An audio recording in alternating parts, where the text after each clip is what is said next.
హైదరాబాద్లో ఈ నెల 6వ తేదీ సాయంత్రం 6 గంటల నుంచి 8వ తేదీ ఉదయం 6 గంటల వరకు మద్యం షాపులను మూసివేయనున్నట్లు Rachakonda police commissioner DS Chauhan తెలిపారు.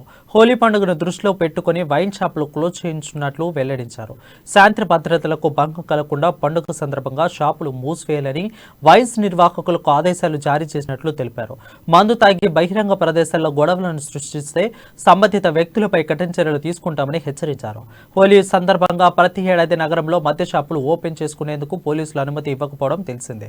మద్యం షాపులను మూసివేయాల్సిందిగా యాజమాన్యాలకు ఆదేశాలు జారీ చేశారు.